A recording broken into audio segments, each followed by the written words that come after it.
que acontece na Semana Nacional de Conscientização de Alergia Alimentar. E este ano o tema é Jornada do Paciente, pré-diagnóstico, diagnóstico e pós-diagnóstico. E esse é o assunto que a gente vai tratar agora com o Dr. Renato Prachedes, que é alergista e imunologista pela Asbaia Alagoas, também professor do curso de medicina da UFAL e do SESMAC. Doutor, seja bem-vindo ao Jornal da Mix. Quando a gente fala em alergia alimentar, é lógico que a gente se refere também aos alimentos, ao hábito alimentar que nós temos e ao alimento que está ali incluído em todas as nossas refeições. Todo alimento pode causar alergia alimentar? Bom dia, Thaís. Bom dia, Marcos. Bom Sempre dia. um prazer aqui estar disseminando informação. Isso é muito importante hoje em dia, informação verdadeira. Sem sombra de dúvidas, qualquer alimento ele pode ocasionar alergia alimentar. Obviamente, a gente tem alimentos mais comuns, que estão mais inseridos no nosso dia a dia, como leite, ovo, trigo, soja, peixe, crustáceos e mariscos, que a gente tem uma incidência bem mais considerável de desenvolver alergia alimentar na população, em detrimento a outros alimentos. Mas, a cada vez mais, a gente tem visto novos alimentos que estão inseridos no dia a dia de todas as pessoas, seja em qualquer faixa etária ou em qualquer nível de sociedade, já desenvolvendo e surgindo e aumentando a incidência de alérgenos novos, ou seja, alimentos novos. E vou dar um grande exemplo aqui para vocês: frutas do nosso dia a dia, abacaxi, banana. Gergelim é um alimento que a gente tem observado bastante, não só a nível nacional, mas internacionalmente, onde a gente tem tido uma incidência muito grande de alergias alimentares. Qual a explicação para isso? Vem desde uma carga genética, ou seja, a gente carrega genes, a gente carrega uma genética em que a gente está predisposto a desenvolver no transcorrer da nossa vida uma alergia alimentar.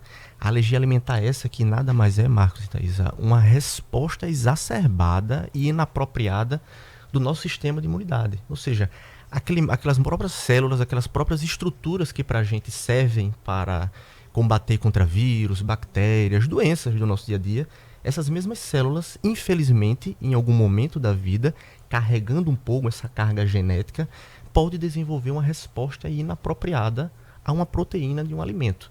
E aí, infelizmente, a depender de que tipo de resposta inapropriada é essa, o paciente e a pessoa ela pode desenvolver quadros graves, podendo levar a um desfecho fatal. Eu vou complementar a primeira pergunta da Thaís. Ela falou qualquer alimento. Então, o senhor, diante dessa fala, qualquer pessoa, em algum momento da vida, também pode desenvolver uma alergia? A qualquer momento. Desde qualquer alimento que possa ter especificamente uma proteína, a qualquer momento da nossa vida. E é extremamente compreensível, inclusive, partindo do paciente no consultório, o paciente: mas doutor, eu sempre comi isso aqui, agora que eu vou desenvolver? Sim. Para que a gente desenvolva, inclusive, uma alergia alimentar, a gente precisa de exposições prévias. A gente precisa de um primeiro contato com aquele alimento para, a partir disso, aquele próprio sistema de defesa, nossa imunidade, as células da nossa imunidade, que combatem vírus, bactérias e por aí vai, interprete que, no ponto de vista do sistema imunológico dele, aquele alimento ele não vai fazer bem para a gente. E aí faz uma resposta como se estivesse defendendo de um vírus e de uma bactéria. Só que, infelizmente, essa resposta, por vezes, ela acontece de maneira desordenada, desapropriada, e faz com que o paciente tenha manifestações clínicas ruins em relação a essa resposta. Deixa eu falar da experiência negativa que eu presenciei sobre uma alergia. Num determinado hotel, em algum momento de viagem aí na minha vida, na minha carreira, eu vi uma correria no restaurante e não entendi o que era. Achei que era alguém tendo um infarto, alguma coisa do gênero, porque parecia de longe um infarto. E era uma pessoa que tinha comido algo que tinha camarão. E não era o camarão propriamente dito, era um prato que tinha lá um molho à base de camarão. A quantidade era muito pouca em relação ao que se fosse o camarão in natura, por exemplo. E a pessoa teve uma reação, e essa reação era uma pessoa muito branca, ela ficou muito vermelha e, por sorte, alguém acionou um médico lá no ambiente do hotel. Não lembro mais se era alguém que trabalhava no hotel ou algum hóspede também. E o procedimento para salvar essa pessoa lá, para fazer o primeiro atendimento, parecia com o atendimento cardíaco. E essa pessoa estava sufocando e em algum momento teve que perfurar aqui, é glote que fala? Acho que é a região da traqueia. Da traqueia. Porque a garganta estava fechando e ela estava sufocando em função da reação do corpo a uma alergia a esse molho de um prato lá que tinha camarão. Se eu não me engano, era um complemento, não era nem a refeição principal. Uma entrada, alguma coisa assim. E aí eu fiquei impressionado que o alimento pudesse fazer algo naquela proporção, uma pessoa relativamente jovem. E aí eu pergunto, por que o corpo reage dessa maneira? Marcos, infelizmente é uma situação de saúde pública, porque veja, isso foi uma condição que aconteceu de forma acidental, essa história que você me contou, de maneira acidental, porque aparentemente parece que o paciente ele sabia que tinha alergia, exato. Mas veja, condições e substâncias e quantidades mínimas de um alimento em que o paciente é sabidamente alérgico pode desenvolver uma resposta extremamente exacerbada. Às vezes, primeira mordida, foi a primeira... Uma pura contaminação, por exemplo, de um liquidificador. Vou dar um exemplo. Uma pessoa que é alérgico a leite e que vai fazer, por exemplo, uma vitamina, a proteína do leite de vaca, por exemplo, e vai fazer uma vitamina, um mix, por exemplo, de frutas. E anteriormente a fazer esse mix de frutas, por exemplo, para um paciente que é alérgico a leite de vaca, alguém usou aquele mesmo liquidificador, fez uma vitamina com leite e não houve uma higienização de maneira adequada.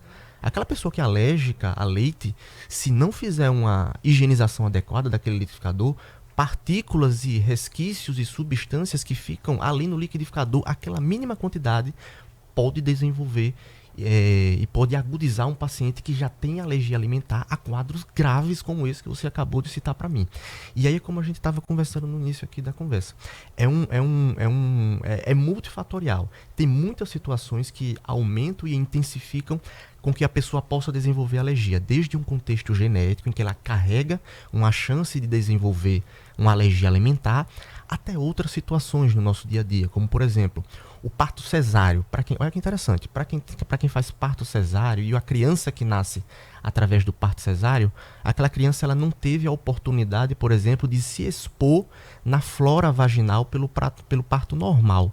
Só essa não exposição, esse estímulo equilibrado, natural, através do parto normal, que aquela criança não tem, aquilo já é uma falta de estímulo para o nosso sistema imunológico a não se equilibrar no transcorrer da vida. O parto cesáreo ele é um fator de risco, por exemplo, para aquela criança mais na frente desenvolver uma alergia alimentar junto com a predisposição genética. Introdução, por exemplo, alimentar e introdução de fórmulas infantis de forma precoce, por exemplo, ainda na maternidade.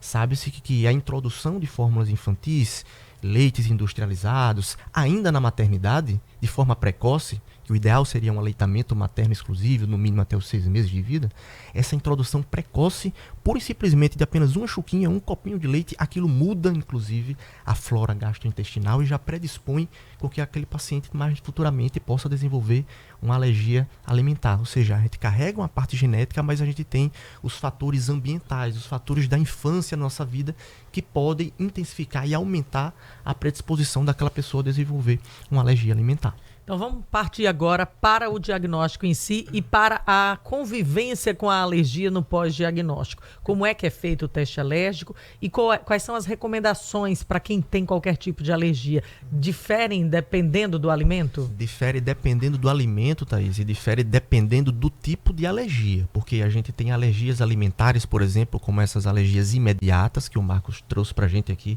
de uma experiência que ele teve, que é a gente ingere o alimento e praticamente imediatamente a gente tem sintomas que podem evoluir para um desfecho fatal.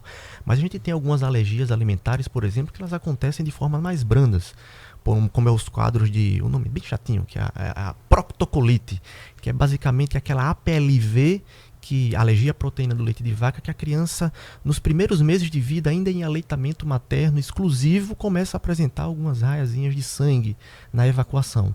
Isso é um tipo de alergia alimentar, tipo mais brando. Aí, para você ter noção, esse tipo de alergia alimentar, por exemplo, não é através de testes alérgicos que a gente diagnostica. As manifestações clínicas e os sinais e os sintomas, eles podem ser muito amplos, mas a partir do momento que um médico generalista, um pediatra, ele possa identificar que sintomas como diarreia, raias de sangue, por exemplo, ainda no período neonatal, nos primeiros meses de vida, ou então reações rápidas como urticárias, que são aqueles vergões pelo corpo, os angioedemas, que é aqueles inchaços nas pálpebras, aquela sensação de coceira lá atrás da garganta, de fechamento, de sufocamento, que essa é uma alergia imediata. Qualquer um desses sintomas, o ideal é que a gente seja encaminhado para o especialista, para o alergista imunologista, e a gente tem a nível de Alagoas, inclusive, um serviço a nível estadual, no Hospital da Criança, a gente tem colegas que já fazem esse tipo de acompanhamento, inclusive de alergias alimentares, a gente tem no Hospital Universitário, a gente tem na Prefeitura, através daqueles atendimentos de saúde popular, a gente tem colegas já alergistas e imunologistas que estão podendo aí auxiliar um pouco nessas crianças, porque veja, a gente está tendo uma incidência muito grande, aumentando os quadros de alergias alimentares, mas infelizmente a gente está tendo muitos falsos diagnósticos de alergia alimentar. E a restrição de um alimento de maneira inapropriada, olha que interessante, isso também pode intensificar um aumento de alergia alimentar. Porque, como eu falei, isso tudo está de acordo com a interpretação do nosso sistema de defesa. O nosso sistema de defesa, ele trabalha muito bem com aquilo que ele tem intimidade, com aquilo que todos os dias ele está habituado a ter contato. Se a partir do momento que a gente restringe aquele alimento da vida de um paciente, de uma criança, que seja, e o sistema imunológico esquece daquele alimento, pode ser que em um contato posterior ele, peraí, eu não conheço. E aí começa a reagir. Ou seja, o paciente com uma restrição inapropriada, às vezes de um profissional que não é um especialista, ele acaba, infelizmente, através dessa restrição inapropriada, realmente desenvolvendo alergia alimentar.